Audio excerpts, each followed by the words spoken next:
Three, two, one. Good evening, everyone, and welcome to Three Wide. And we're coming to you live this evening. We hope we've got a good, strong signal. I'm Rick. I'm joined tonight by Anthony and Peter. And Peter is with us actually in the flesh tonight. So we're glad to have him with us. You looked a little bit stiff and stony, but Peter, you look great tonight. I think it was those first discussion jitters. It was shaking out the nerves. Okay, well, you sound perfect, and you look a whole lot better than you did. And not that it didn't look good; it just you look better now. Tonight we're going to talk about three topics. As always, we talk about intriguing issues in the NASCAR world. We're going to talk about the aftermath of Dover, what you thought of the race, what we thought of the race.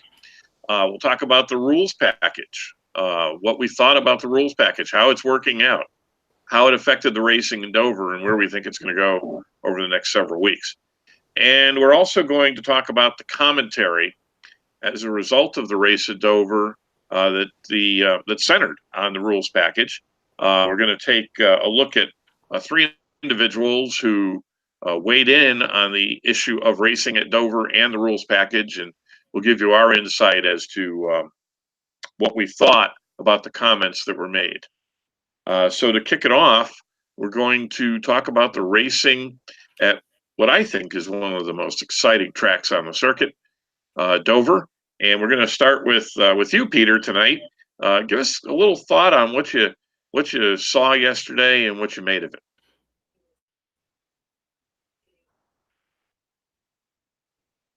He muted himself. Did we lose him? No, Peter muted himself. Sorry about that. I actually froze, and then I realized I was still on mute. So still got those still earning my rookie stripes here. So I'll start over. All right. So the first thing I want to talk about with Dover and the Dover race was my hats off to those that stuck it out and braved the weather and stayed for the Monday race. It looked like they had beautiful weather yesterday. I caught it on a tape delay after school, and I was impressed by the crowd that was there. Dover's a great race, as Rick said before, so it was really awesome to see that people stuck around and were able to make Monday work for them. I think that was really cool to see. So bravo, and if you were one watching that was there, thank you, and hopefully we'll see you at the fall race. My thoughts on the race, I loved how it started off. Driver started on the pole, Chase Elliott, a huge fan, so it was really, really refreshing to see that Hendrick looks like they have speed. You saw Alex Bowman had a good qualifying spot, although due to some pre-race inspection woes, he had to start at the rear of the field. And even William Byron was up there. So I was really feeling that that Hendrick Motorsports was going to have a great turnout, and I was hoping that they'd start to turn the corner, because I just think that if that team's more competitive, it's better for the sport. Certainly wanted to see that for my own personal reasons, but it was really cool to see Chase get out early, and his car, that Napa Brakes car, that black and yellow scheme, which was pretty badass, it was flat out dominating early. But what I took away from that more so than the 9 car getting out front was everybody who led had a commanding lead. And that's probably going to lead us into talking about the package that we'll see a little later.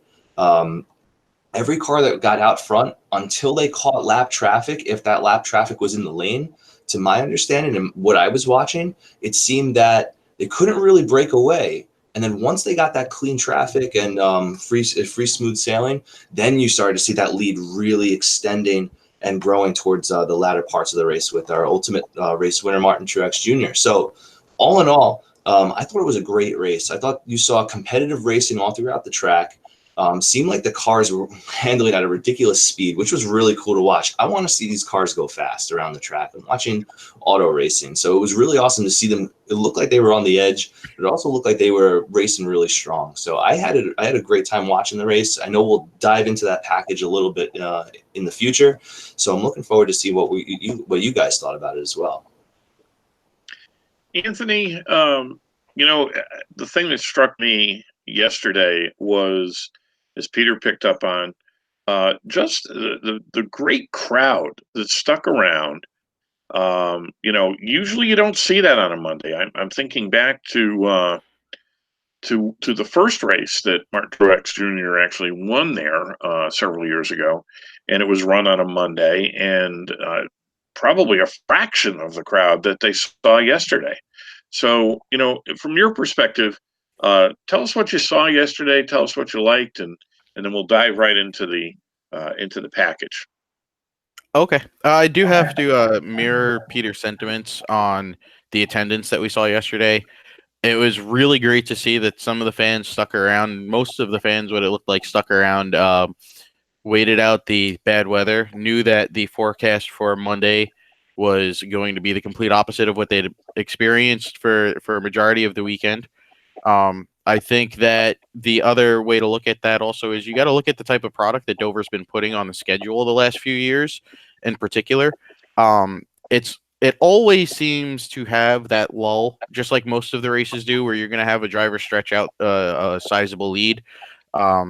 Passing kind of calms down. Everybody's pretty much on the same schedule as far as pit strategy. But yesterday's race had passing and battles when it needed it.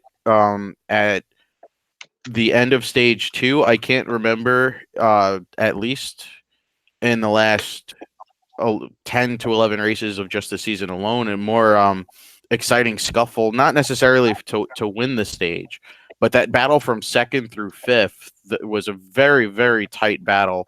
There was a little bit of lap car play involved, but it just added to the drama and the mechanics of it. To see the battle between Bowman and Truex and how Bowman was able to charge through those guys towards the end is really encouraging to see for a race like Dover. But again, it's nothing that surprises me. I always look forward to the Dover races. To me, it's a little bit better version of what Bristol is at this point. Multi-groove racing, you can make adjustments to your car over the course of the race weekend, and I think that concrete layout that they have, a lot of crew chiefs say it's not as susceptible to temperature changes.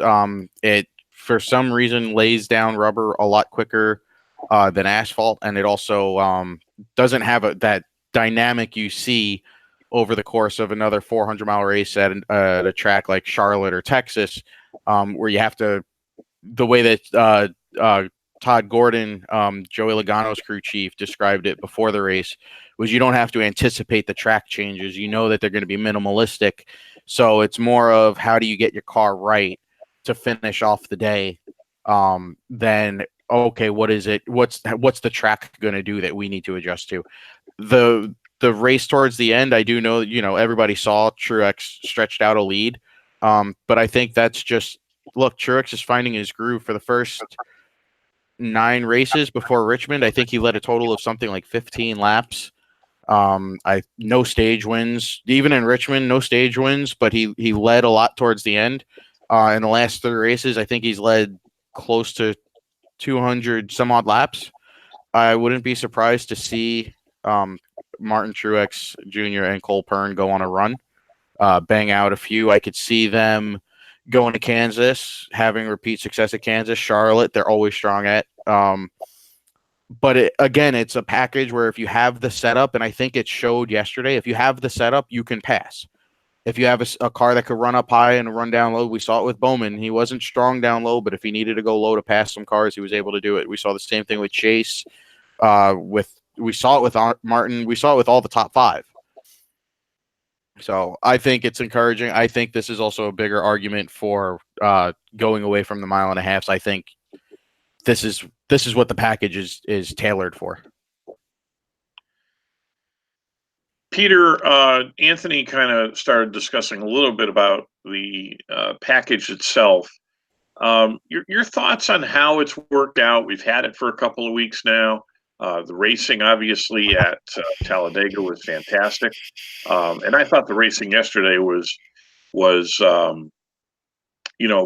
given that it's a different kind of track, I thought the racing was every bit as good. Your thoughts on the package itself? The package itself, I still think it's going through its growing pains, as we said before. And one of the things I'd like to highlight as I'm looking at our comment feed on the video, that a viewer right now is actually commenting on is Nemesis 6 is saying that clean air is really important. I think that is so true. I think it's paramount in this package right now that clean air still means a hell of a lot. I'm thinking back to last week at Talladega when they were showing the the Fox cutaway cars and all the different visual aids that they show us. The increase in spoiler has kind of added a little bit more space of that wake that's going around the car, trying to get more clean air around these race cars to assist and help out passing at any way. However, I still think that they have to figure out a way to reduce the effect of clean air. I think the leader has such a true advantage, and we saw that in stage 3, where once Truex was able to get out front and sustain a lead in green flag runs, where there's constant cars coming on and off the track, so there's the more opportunity to have clean air in front of him. That's when you saw him open up that lead to about, I think he finished about 9 or 10 seconds ahead of second place Alex Bowman. So clean air is a real big takeaway that I have with this package, specifically at Dover, because I feel that Dover magnified this more than anything else. I feel Dover is one of those crazy special tracks, a track that we should definitely keep on our schedule. I love that we go there twice. It's like a constant corner. They're always racing on some sort of banking. So that brings a unique challenge to that track. And I think that this package, kind of going through it for the first time, has shown us, for better and for worse, depending on the driver's position on it, how it will race at a track like this going forward. I'm in the boat with a bunch of other fans that would love to go back to high horsepower, low downforce, and a tire that really wears down to make these guys drive absolutely on the ragged edge. I feel that that's what the fans are kind of clamoring for. I don't think we see that with this package. I think we see cars that are a lot more planted to drive, which is a way to kind of keep them closer together to try to bring that tight racing that we all love. However, sometimes I think going back to that aero aspect of it, once that clean air advantage kind of comes into play, regardless of the tight racing that we can make from second to, let's say, 38th or 40th, the leader is still the battle we truly want to see. That battle for the lead is something that NASCAR, I feel, has got to work on and get this right for the next generation. All good points. You know, it's interesting. Every time NASCAR tweaks something, you inevitably get people to start talking about it. And, you know, I'm looking at it from the perspective of what we saw on the track at Talladega, what we saw yesterday at Dover. You're right, Peter. It is still fairly early in the game to determine whether this is exactly the package they want or not. Anthony, any additional thoughts on the package and how you see it working out over the next several weeks? I think that it is still going through growing pains. I think NASCAR has made their bed and now they're going to sleep in it for the package. I don't think they should change it like people are suggesting. Over the next several weeks, I know we're visiting Kansas, we're visiting Charlotte. I think Charlotte is going to be the real telltale to see if you can make that 600-miler an exciting race like it used to be. The package, it does seem to favor clean air, but if you could get those cars working, and I think the main point on this package was to get those cars working through the turns, let them be able to open up a few lanes. And I think that's where you're going to see the passing from. I don't think you're going to see the passing from like the 90s where we saw guys like Earnhardt, or the early 2000s, we saw Smoke get up to that guy's bumper and get them a little aero loose. I think this package does not favor that at all. But I think what this package is trying to enable is the ability to get side by side with another car and pass that way. It just seems that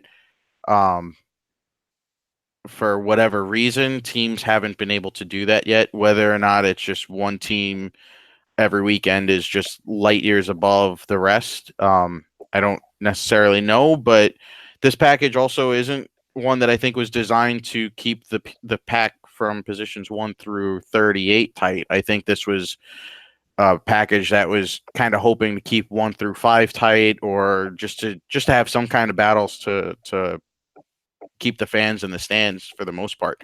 I think Kansas, you're going to see an exciting race because I do think that with the past 2 weeks with qualifying and with the race results, you do see that the Chevrolets, Hendrick Motorsports in particular, are definitely getting their groove back. No pun intended. And I think that if they can perform at Kansas, you can definitely say and jump on my back on this one that Hendrick is back. I'll go out on a limb right now and say that I don't think that, I think most of their issues are over. I think now it's all going to be internals as far as who can get together and work with who to create the success that they need.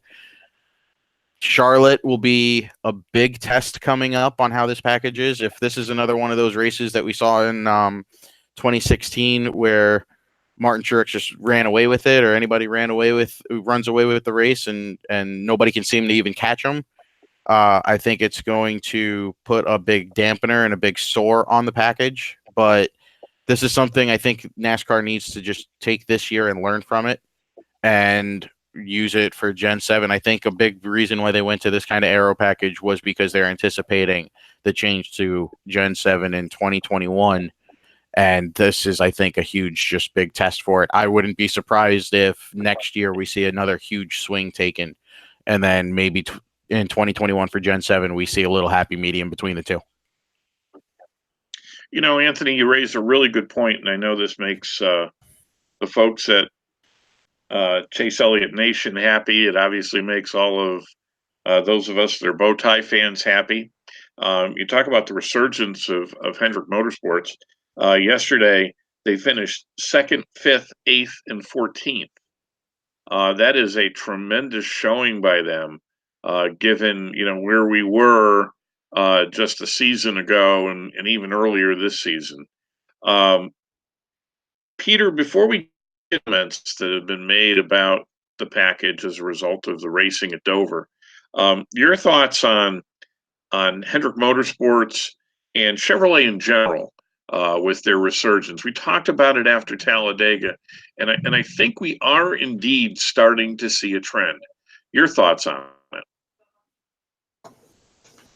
Well, I certainly hope so. It's better for the sport if all three manufacturers are represented and are competing every Sunday. Last year, when we had that big storyline with the big three, I think it was a great storyline for people to, really kind of clamor to. Who do you got? Who was going to be that fourth driver? But there was one thing in common. It was only two manufacturers. And sometimes you saw Chase Elliott or even Kyle Larson, despite going winless, they kept entering the mix as that next driver. Are they that person? And it never really happened. Unfortunately, both got eliminated before making it to Homestead. But I like the direction Chevy's going in now. I think that team meeting that they had at Talladega really reinvigorated everything. It seems that they are working together. Definitely proved true 1 week ago when they were racing at the Super Speedway. But looking at Dover, I watched with great interest through qualifying, which we haven't really spoke about yet, and practice. And in qualifying, we saw Chevrolet had some speed, and I love the return to single qualifying runs.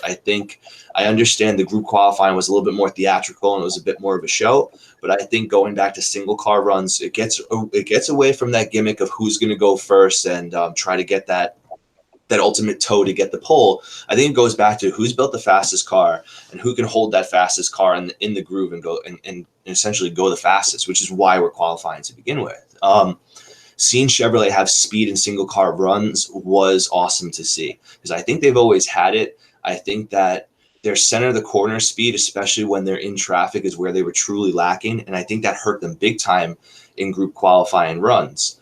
That also being said, when you look at Chevrolet throughout the race, being in a pack and struggling to pass with this type of package, if you don't have that corner speed, it's going to mar you back in the pack.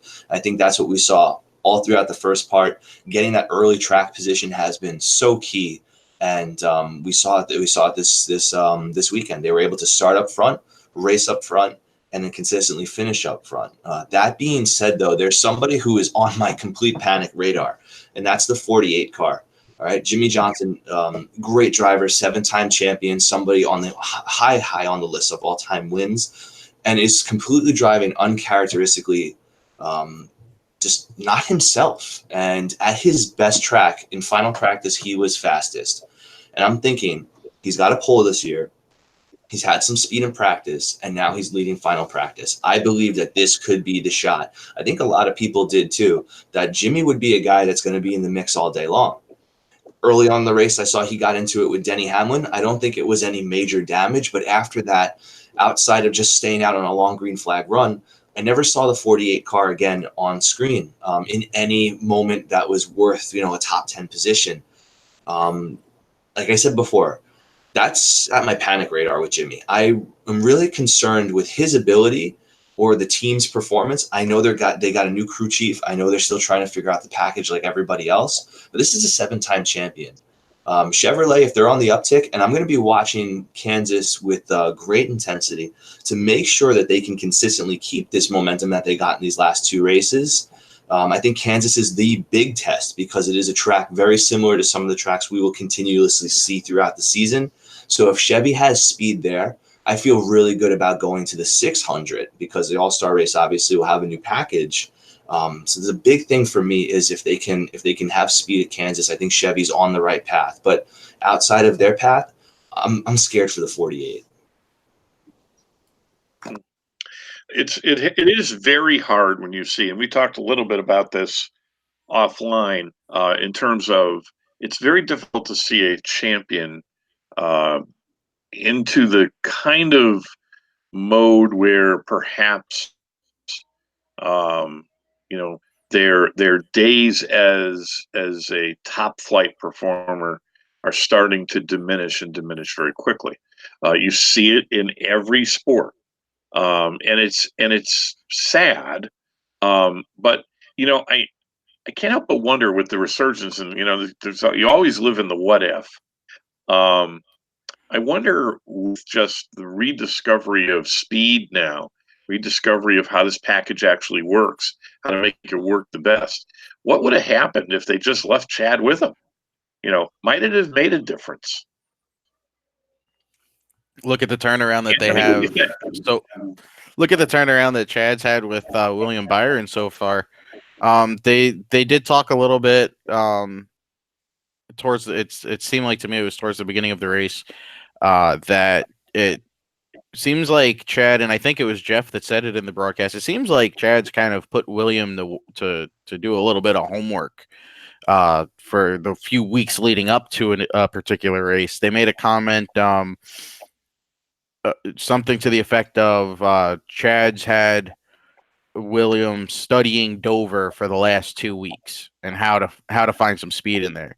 To me, that means that they've been doing some simulation work together. I don't see how you could just watch a particular race or watch a race from the past, especially with the new package, and learn anything useful. I'm sure you could learn lines and adjusting entries and exits and arcing in. But I think the homework that they were referring to is the two of them getting in that simulator.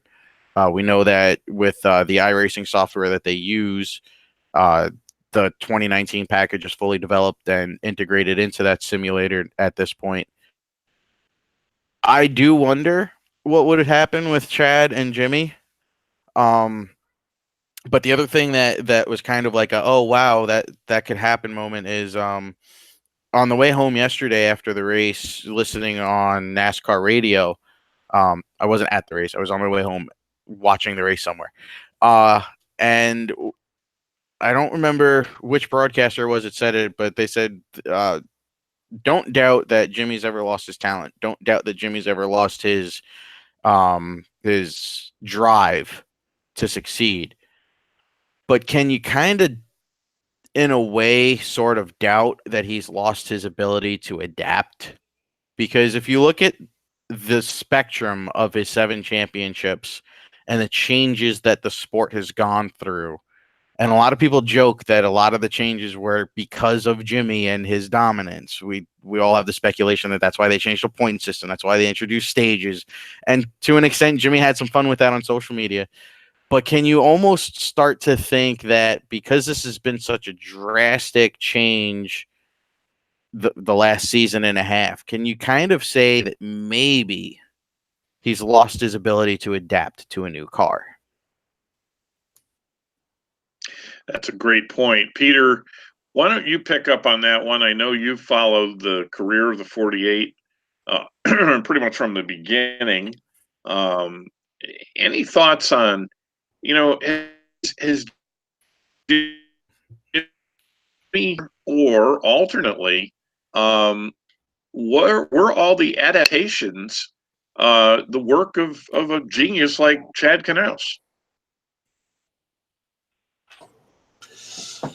It's tough to say. I kind of lost the first part there, but I'm going to give it a shot. I can't say that it's all Chad, but I think the time we're living in right now is really going to test that with Jimmy and with Chad Knaus.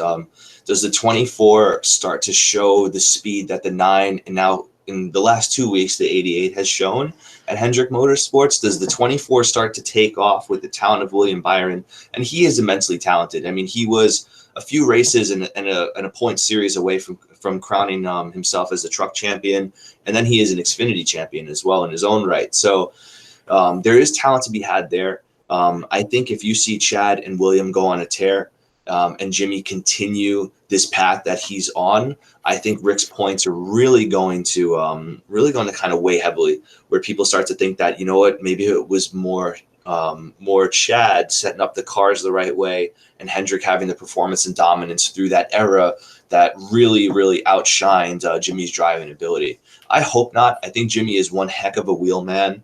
I kind of think about comparing it, and I don't like to normally do this, but comparing it to other sports with Tom Brady and Bill Belichick, my dreaded rivals from up north. With those guys, when Brady eventually hangs it up, if Bill Belichick stays around and coaches and is still continuously successful, you'll probably see a similar argument, surface, whether it was really Bill's genius or was it Brady's ability or a combination of both. Going back to NASCAR, I really hope that Jimmy can right the ship. I know, and you can hear it in his interviews, that he still has that intensity, that same intensity that he's always brought since he made it to Cup, since he's become a champion way back in 2006. I don't think he's got any ounce of quit in him. We can see that in the marathons he does. We can see that in the interviews that he gives. He does not look like a broken driver or simply somebody who is content with riding around. I think that he's working really hard to get his car right, but I also think behind the scenes he's taken more of what Gordon took in his later parts of the career, more of a mentor role where he's developing the future of Hendrick Motorsports in a different right. The other thing I have to say, which is very uncharacteristically not Jimmy Johnson in my opinion, is he's won championships in different cars. He's won a championship in the Gen 4 car with the Monte Carlo. He's won championships in the COT Gen 5 Impala, and then even in the Gen 6 Chevy SS, he's won championships. So Anthony brought up an excellent point. Has he lost that ability to adapt? I don't know if I can say yes or no. I think from the time that we've watched Jimmy grow in his Cup career, that nothing has been more radical and drastic than the rules packages and changes we see today, whether or not they're reflective on his team's dominance or not, or just a sense of NASCAR trying to really figure out what's the best package to get eyes and seats, filled in their races, remains to be seen. But I really think that Jimmy has the ability to get it right. But I think that these major changes and also the style of car that they're racing now really doesn't suit him anymore. And that's what's alarming. I think this push for more aero kind of goes away from his drive it loose kind of style and hanging out that we saw Tony Stewart and Jeff Gordon and many other drivers before, even Kyle Larson, really thrive in. So I think that the odds are stacked against him, but history shows if anybody can do it, it's going to be Jimmy Johnson. Well, we will see over the next several weeks whether the 48 can, in fact, catch up with the rest of the members of Hendrick Motorsports. This week, people are going to be talking about the comments that were made after the race at Dover. And, taking them in order, we heard commentary from Kyle Busch, from Bob Levine of Levine Family Racing, and we heard comments from Steve O'Donnell from NASCAR. And I'm gonna lead it off by talking about each of those individuals that made comments regarding the race package, and then I'll turn it over to you guys to get your take as well. You know, I'm not going to do what is very tempting, which you see everywhere, and that is to bash a driver, bash a crew chief, or bash an owner.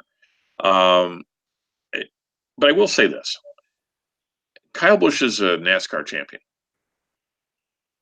If he's going to be a leader in the garage, he's got to stop doing things like this package sucks.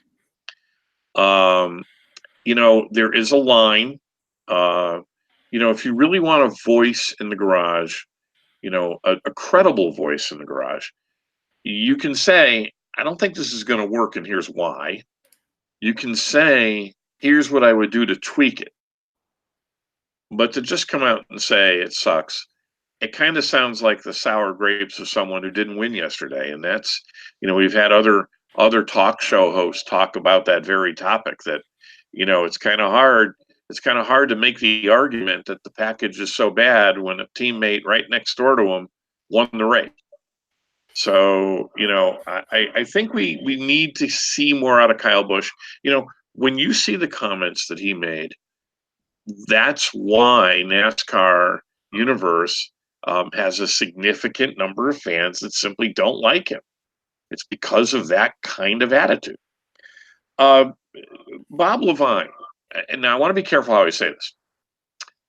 To me, if Rick Hendrick or Richard Childress or Joe Gibbs or Jack Roush, or certainly Roger Penske, who has, I don't know, I think if he got a team full of guys to race grocery carts, he'd find a way to make it successful. If they made the kind of comments, constructive comments about this package, I would lend a little bit of credence to it. In fact, I'd listen very carefully, because those gentlemen have been around the sport for many, many decades, not only years, but decades. And in the case of certainly Roger Penske, in multiple forms of motorsports. With no disrespect to Leavine Family Racing at all, and no disrespect to Matt DiBenedetto, he's a fine young driver. They're not exactly a top flight race team. They are not consistently a top 5, a top 10, a, you know, as we say in other forms of racing, a podium team week after week after week. They certainly are not. I would defy anybody to argue that point with me. I just kind of feel that, you know, this is perhaps a way of you know, making a statement that, you know, really didn't need to be made. As far as Steve O'Donnell goes, and I don't want to come across as a shill for the sanctioning body, they really are trying. You know, one of the things that the NASCAR fans have talked about for the past decade is, you people don't change anything. This is really starting to suffer. It's not the same as it used to be. Well, now they're changing. Their mindset in Daytona Beach and in Charlotte is different. You know, again, no disrespect to Brian France. Brian France is not Jim France. Jim France is there all the time, as Steve O'Donnell said. You know, you've got O'Donnell, and you've got a great new president at NASCAR who has been very vigorous about, we want to do what's right for the fans.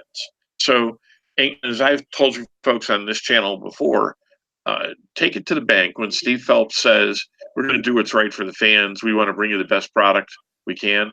It's going to happen. Trust me. I'm not going to tell you how to trust me, but trust me. He has the fans' interest at heart, because he is a fan. With all of that said, I think that comments from owners, comments from, you know, the guy who, you know, arguably is one of the best drivers in the sport, simply don't help make this right. It doesn't get us really where we want to be. It just kind of becomes, and I know we're not terribly censored on this channel, but it just becomes a bitch session, and nobody wants that. I've had my say. Anthony, what say you about the commentary that came from Kyle Busch and Rob Levine and Steve O'Donnell? I'm going to start off the Kyle Busch conversation by saying that, ironically enough, Dale Jr. said it best, I think, on his podcast about a week ago. When you finished running 400 miles or when you finished a race and wrecked out of it, you've got so much adrenaline pumping. You don't want to talk to anybody, no matter what, unless you've won the race. I think what we saw out of Kyle yesterday was a mixture of a few things. One of which was a reporter probably got him as soon as he got out of the car, shoved a microphone in his face when all he wanted to do was walk off and either cool down or just, as we've seen in the past, Kyle Busch be Kyle Busch and walk away and pout when not everything goes his way. We've seen this from him, so I can't just say, oh, it's just a one-off thing and just put it to the side and just say he had a bad day. He still had a top 10. He had a record-breaking day for the only driver. Well, he tied the record for top 10 finishes to start off a season, which with 11 straight, like Steve O'Donnell pointed out in his interview. It's no secret that Kyle Busch hasn't been the best ambassador for the sport.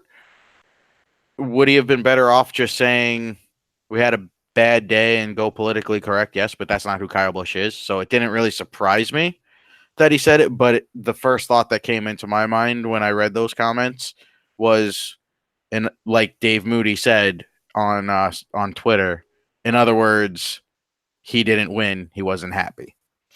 But like you alluded to, he had a teammate that could go up there. He passed the entire field and was able to win that race. He charged up through there, had no problem passing drivers. There were multiple other drivers that had zero issues. If you look at where the passing was in the front of the pack. The drivers that had problems passing finished from 11th or 12th on back. It was as simple as that, and that's basically what the sport has been for years. If you can't pass, you're not going to finish up front unless that's where you started. As far as what Mr. Levine said, he played it a little bit more cool, a little bit more passive. I think that was, even as he alluded to in the tweet, it was more of a fear of backlash from the sanctioning body and what they might say or do or fine him for. But again, like you said, he's not Roger Penske. He's not Rick Hendrick. He's not Richard Petty. He's not Richard Childress. He's not even Joe Gibbs, even though he has a partnership with that team. Just the same way as for the last 2 or 3 seasons before this, Barney Visser wasn't Joe Gibbs. He was Barney Visser. He probably just shouldn't have said anything, but I think the fact that because he said something, what he said was the best possible thing, instead of jumping on the back and saying like, yeah, this package stinks. We don't like it. Our drivers don't like it. Brad Daugherty, I think that's his name, right? From JTG. Yes. Yep. Was on NASCAR radio last night, and he brought up an interesting point of, well, NASCAR listens when we say that we need something. He says, but what NASCAR said, and the reason why they were completely okay with the speeds yesterday was because the tires held up. He said that Brad Daugherty was told by NASCAR that we'll step in if we see right fronts blowing out like they probably saw at Indy back in 2008. If they would have seen that over the course of practice and qualifying, no doubt they would have stepped in and done something, because then it would have been a safety issue. The tires held up. You're probably going to see the same exact package or tire package brought back in the fall for the playoffs, and I think it should absolutely be brought back. I think it was a great race yesterday. For Steve O'Donnell's comments, I like everything that he said. Even in the beginning of what he said on NASCAR radio, he did allude to the fact of, well, this was Kyle Busch, and Kyle Busch had a bad day. Kyle Busch couldn't pass anyone, so that's probably what fed into it. And other drivers will tell you the same thing. If they have a bad day, they're not going to be happy in an interview, and they're going to wear their heart on the sleeve, and they're going to tell you like it is, even if you don't want to hear it that way. Kyle Busch is one of those drivers that will do it no matter what. So it shouldn't be surprising that he said it. I'm not hating on him, but that's the type of product you get from a guy like Kyle Busch. Steve O'Donnell came back with, I think, the correct political response, but he also showed a little bit of rawness in his response, and I think that's what the fans want to see. I don't think they want to see just a black and white sanctioning body where this is okay, this isn't. We're going to be too strict on this, we're going to be too lenient on that. I think they want to see that they're allowing some of this to play out. So I really don't want Kyle Busch to be penalized or fined like we've seen in the past with Denny Hamlin on social media years ago in the era of the COT where he was getting fined. I think even Kyle Busch, as a matter of fact, after he won the first Car of Tomorrow race at Bristol back in 2007, in his victory lane speech, he said the car sucked and you just can't, it's way too easy to drive. There's no skill involved. He got fined quite a few $1,000 for that comment also. So if there's something he doesn't like, he's going to say it. The one thing to remember is that they started testing this package back in Las Vegas. I know they tested it in the All-Star race last year, but they started really testing it at Las Vegas in the off season. And from that very first test, Kyle Busch was one of the biggest naysayers about the package, saying it's not a good package. It's going to punch too big of a hole. You're not going to see the close racing that they're promoting with this package, where the guys could get right up to the bumper. So this wasn't a super big shock because I knew the history and his opinions about it.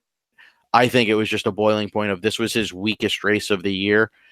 This was Kyle venting that. Peter, your thoughts on the comments that were made after the race at Dover? Well, I think there's a lot to be said about Kyle Busch, and when he brings something to the table, like you guys have both alluded to, he's a driver that puts his comments right out there for everybody to see. He's a polarizing figure. He's a talented race car driver that is embraceful of that black hat that he does, that he knows he does carry with him. That being said, Kyle Busch is intense, and his intensity comes through every single weekend, and he brings his A game all the time. He didn't have the run that he would have liked to. Kyle Busch would like to lead every single lap, win every single race. I'm sure every other driver would like to as well. But one of the things that I saw with Kyle Busch was they missed the setup. All right, the spring Dover race has statistically been a bad race for Kyle Busch. He rebounds in the fall. It's almost like Jekyll and Hyde. However, a top 10 run in a car that can't pass, it just shows how immensely talented he is. But the type of guy he is, the type of driver or the type of former champion that Kyle Busch is, 10 is not going to be enough. He knows he gives everything every time he steps into that race car, and he was not able to get anything more than what he had, and he went right towards the package. As Anthony alluded to, he was not a fan of the package in the first Vegas test.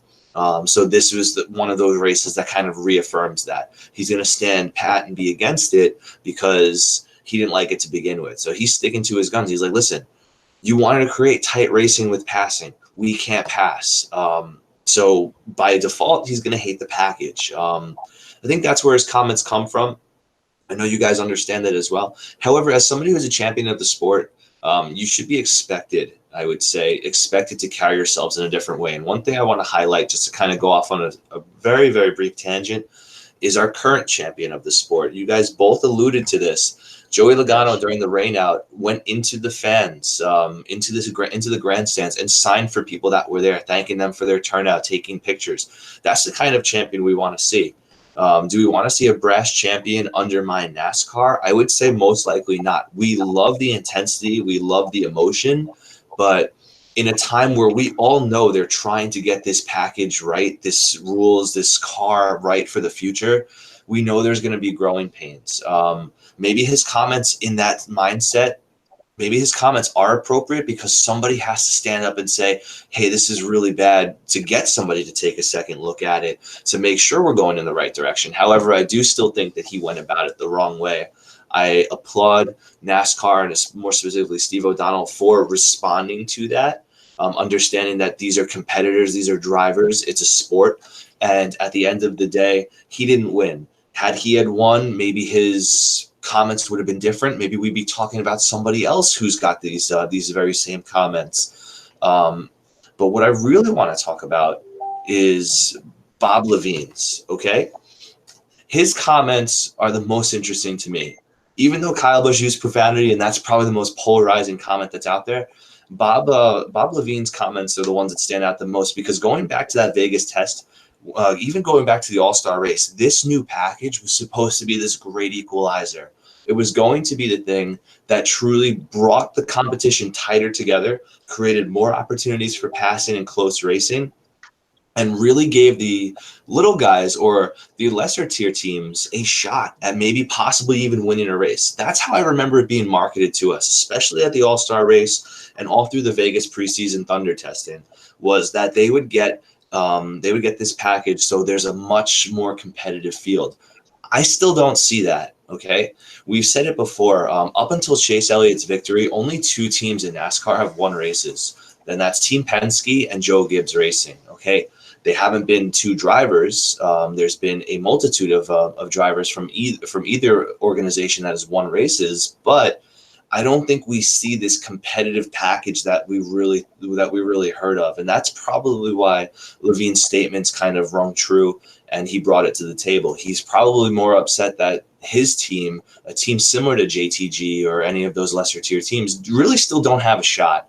Whether they're being outspent or outperformed is another story, but I think that's why you can see this anger and frustration. Dover was the perfect track to kind of bring that out in people because of how uniquely shaped it is and how the racing is different there. I really think that that's why we saw a lot of ruffled feathers and a lot of upset people.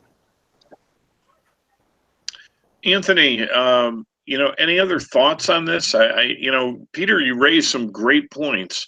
The most compelling of which is, I think, that we are talking about these competitors. There is a level of frustration that they have from time to time.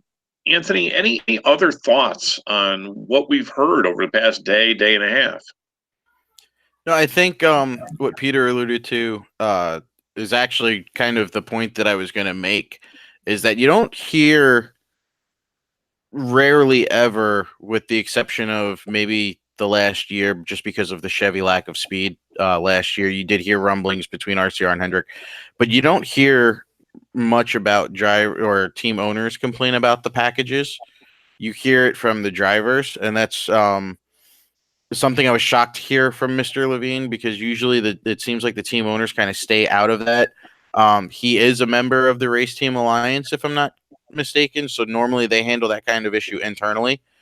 So that was surprising to see him come out. But I think that, again, if you look at, like how Peter alluded to, you're seeing a frustrated driver from yesterday, and you're seeing a frustrated team owner for the entire season, who, yes, there was the promise of this package, bringing closer racing, hopefully giving the little guy a chance to make his mark and take a checkered flag. But it's interesting to see where the comments are coming from. If the comments are also coming from Brad Keselowski or Joey Logano or Chase Elliott when they're winning or finishing up top, like even Kyle Busch when he's finishing in the top 5 or had a really good consistent top 5 day, then you could take it with a little bit more weight. But as soon as I saw his comments, and same thing with Mr. Levine's comments, it was more of just like, well, it's obvious you're only saying that because you had a bad day. If you would have won the race, you wouldn't be saying the same exact thing. If you would have finished top 5 and run in the top 10 all day, I don't think he got any stage points, with the exception of whatever he got for finishing 10th place at the end of the race. So if he would have had a top 5 day and gotten a whole bunch of stage points, I don't think you hear Kyle Busch say the same thing. I don't think you hear any driver say the same thing. If their results are there, they're there. But I do think it's alluding to this package hasn't been producing the promises that some teams were hoping for. I think the only way you see that, just to touch on that very briefly, is if all the cars look exactly the same and the manufacturer is the one providing the engines at lottery to each team. To make it, to me, that's the way you make it completely fair, and you give the little guy the chance also. There comments in the few minutes we have left. There were comments that were made, and I believe it was Kyle Busch, about the cars perhaps being fast.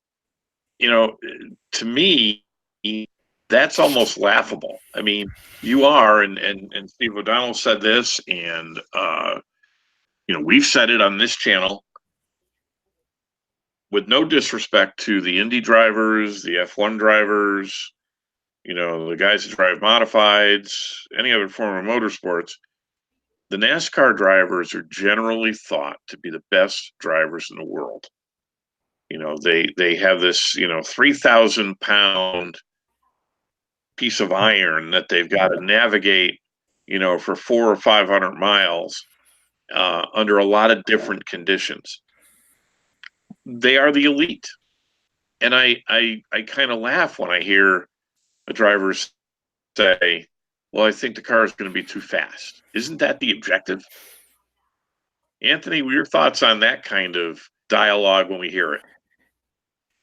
When I first saw it, I saw it in text, not in like his actual interview, but I saw his text, and then I saw Chase Elliott's response right underneath it.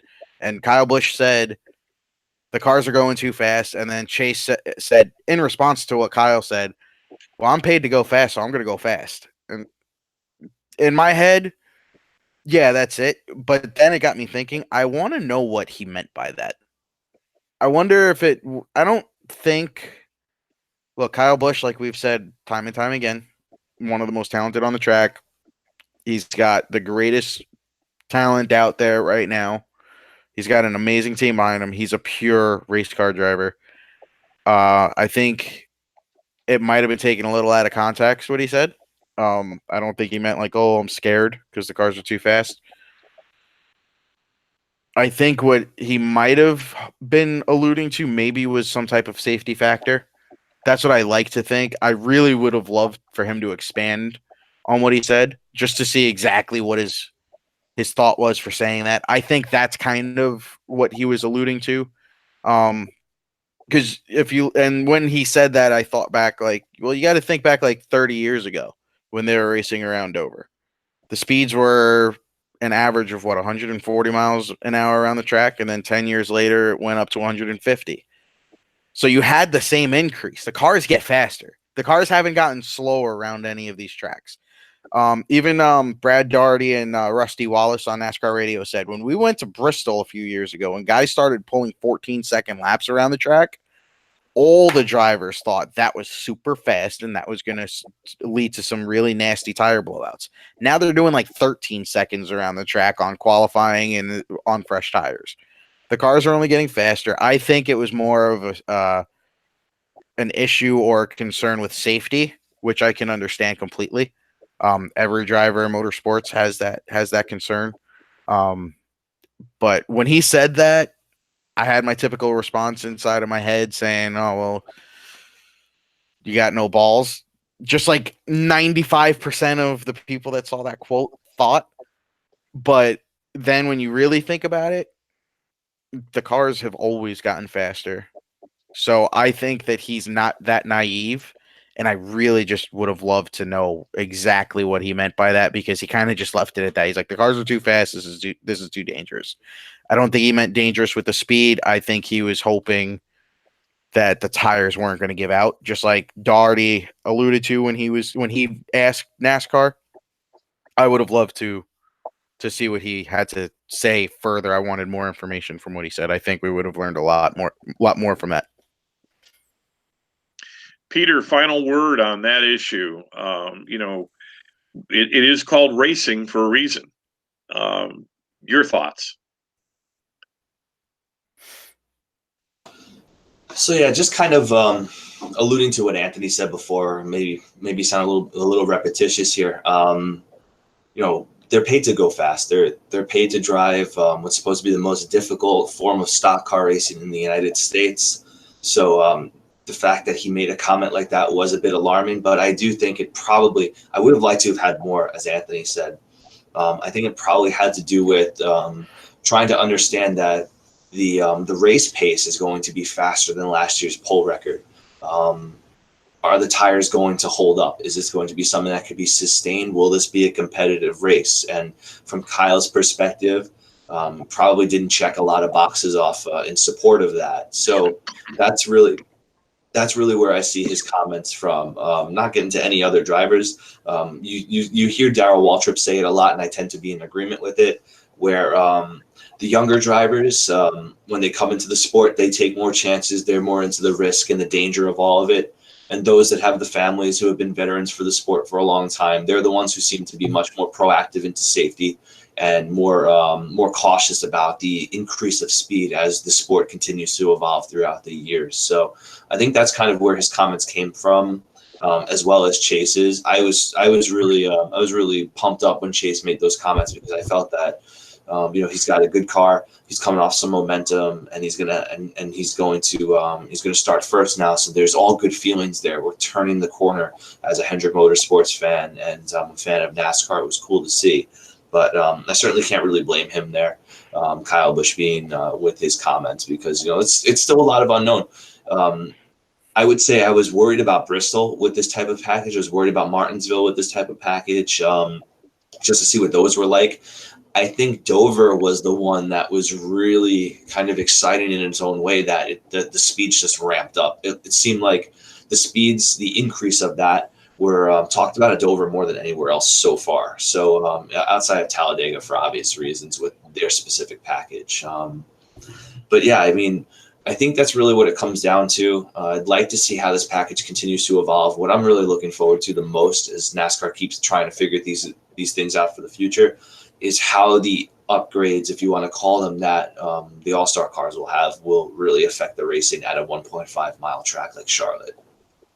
Yeah, and I think you got to also look back at when they repaved Pocono and they repaved Michigan. There were the same concerns from a whole bunch of drivers that the speeds were too high. Yeah. And that proved out to be okay. I think it's just one of those things where it's a safety concern, because a lot of the guys were showing concern when they repaved Pocono, repaved Michigan, that the speeds were too high and that they were fearful of tires blowing out. I do remember now that Kyle kind of relayed the message of it being too fast, meaning that it was probably going to take away some passing because of the high speeds. So that's a little bit of what his thoughts were, but I think there was more beneath it. Well, that brings us to the end of another great session. A lot of lively talk. There was a lot to talk about with Dover, a lot of fallout after Dover, and that's all good. The drivers are working real hard, the teams are working real hard, and the sanctioning body is very responsive to the needs of both the drivers, the teams, and obviously the fans that come out. And after all, that is why we love this sport so much. We want to see good racing every single week. So Kansas is next. It will be an interesting race. The racing in Kansas is generally pretty good, and we'll look for a continued increase in the good product that we see coming out of NASCAR. Anthony, before we go, let's tell the folks who are just joining us for the first time tonight how to stay in touch with us and how to make sure that they know when 3 Wide is going to be on YouTube Live so that we can discuss the sport we all love. Absolutely.